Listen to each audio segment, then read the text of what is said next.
Terima kasih kerana datang ke forum Maruah Wanita. Apakah peranan?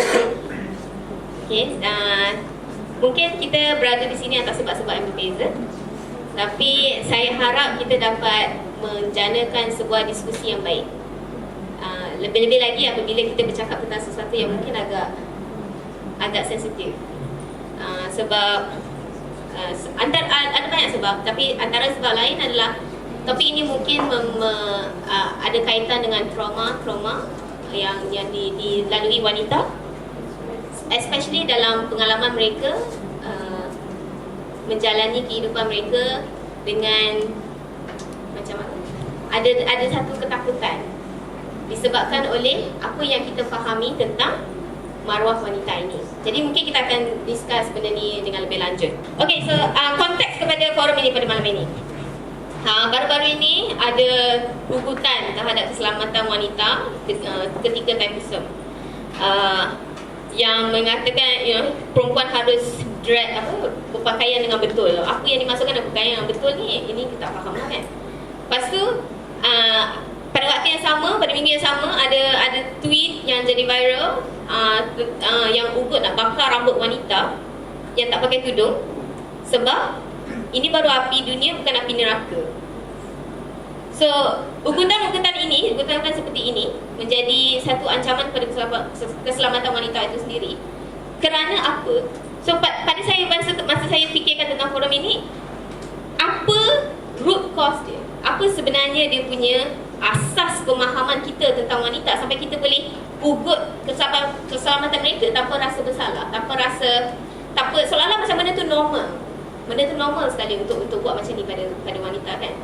Jadi saya akan tanyakan dulu pada Siva.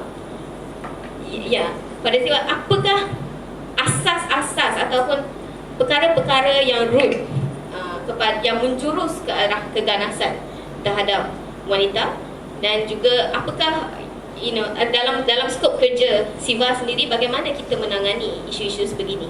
Terima kasih. Selamat sejahtera and salam satu Malaysia. I think before I answer the question directly, saya ingat ini konsep maruah, we must break it down a bit, right? So at least let's try to translate it across like cultures, because maruah is very often understood as honor, right? I mean, and it comes from a very Western notion and a very feudal notion. If we break it down, honor ada unsur-unsur seperti virtue yang boleh ditranslate macam nilai-nilai murni, integrity, right? Reputation, okay, so nama baik, fame, kemasyhuran, okay, and name, right, your family name, okay. And then ada maksud lain dalam zaman feudalisme yang berkaitan dengan status sosial yang individu itu dilahirkan dengan. Okay, so orang bangsawan ada honor yang is vested in their property and their land. Okay, so bila ada orang dia stake honor dia, memang bangsawan itu adalah berkata saya akan I'll give you my land. So if you have a some debate or a contestation over certain rights, you're actually giving up your land or your property.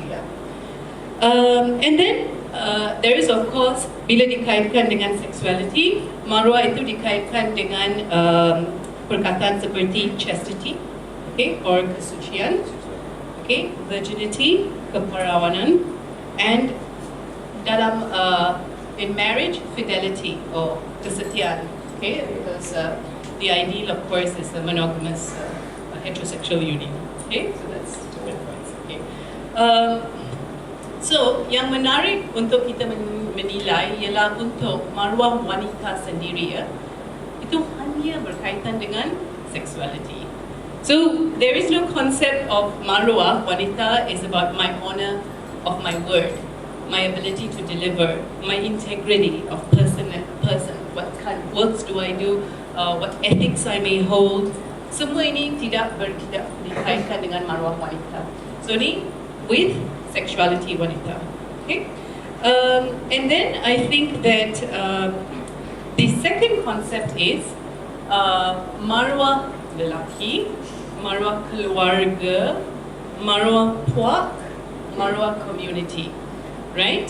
And sering kita kedengaran insiden-insiden di South Asia, so negara macam Pakistan, India, Bangladesh, apa kejadian ialah what they call honor killing, iaitu pembunuhan yang berdasarkan maruah.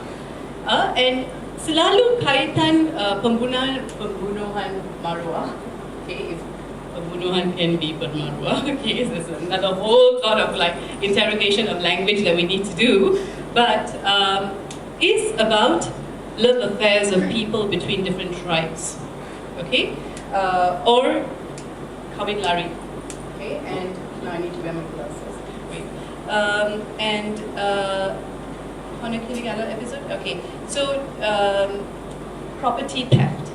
So I stole 2 cows from you. Okay. You raped my sister. Like that. So this is like this is what honor crimes are called. It's better In Pakistan, India, Bangladesh, and sometimes what happens in Pakistan, I think they murder the girls or they murder the boys. I mean, in India, it is between castes, so some boy from a lower caste marries a girl from a higher caste, and definitely, some killing, burning, or something will happen of that sort. Okay, so and di semua kejadian ini, maruah lelaki, keluarga, puak atau community dilihat sebagai terletak di dalam wanita, badan wanita. Okay, so women are seen as the receptacle of honor. So to defile your woman means I have now defiled your honor, right? So this is of course an idea that women are the property of men. Okay, so it is like along with your house, your cow, your sheep, your chicken, your wife and children are your property. So to steal your wife or steal your girl child is to actually steal your property.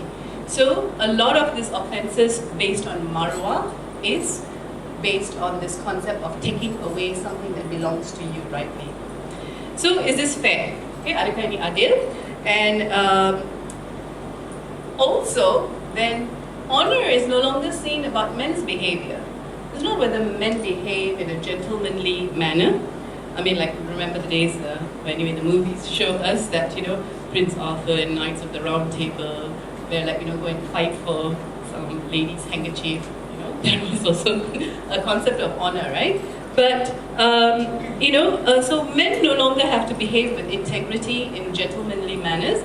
However, what they do is, they only protect honor by solely controlling women and girls' sexuality and women and girls' bodies. So this is all they have to do in order to display honor or display maruah. And of course, if you have read Foucault will tell you that the human body is where the politics of the state, of a country, of society play out. So the controls we see being put on women's bodies is actually about the controls that society places on women. Okay, so if we want to use that analysis. The last idea I wanted to put out here is anthropologists and sociologists have talked about 2 types of cultures. Cultures based on laws and culture based on honor. Okay, so a culture of laws is a society where some people, all of us agree to abide by a certain type of a set of laws, and we all obey this equally, right? And in a sense, in order to belong to this society, we agree to give up some sort of freedom of our own, which is the social contract that we make with society. And of course, we trust society is going to have a system of enacting the justice, right? If I have been wrong, then there's a structure by which justice is given to us. A culture of honor definitely is being seen in nomadic tribes. So they have property, they travel from place to place. So there is no structure governing them.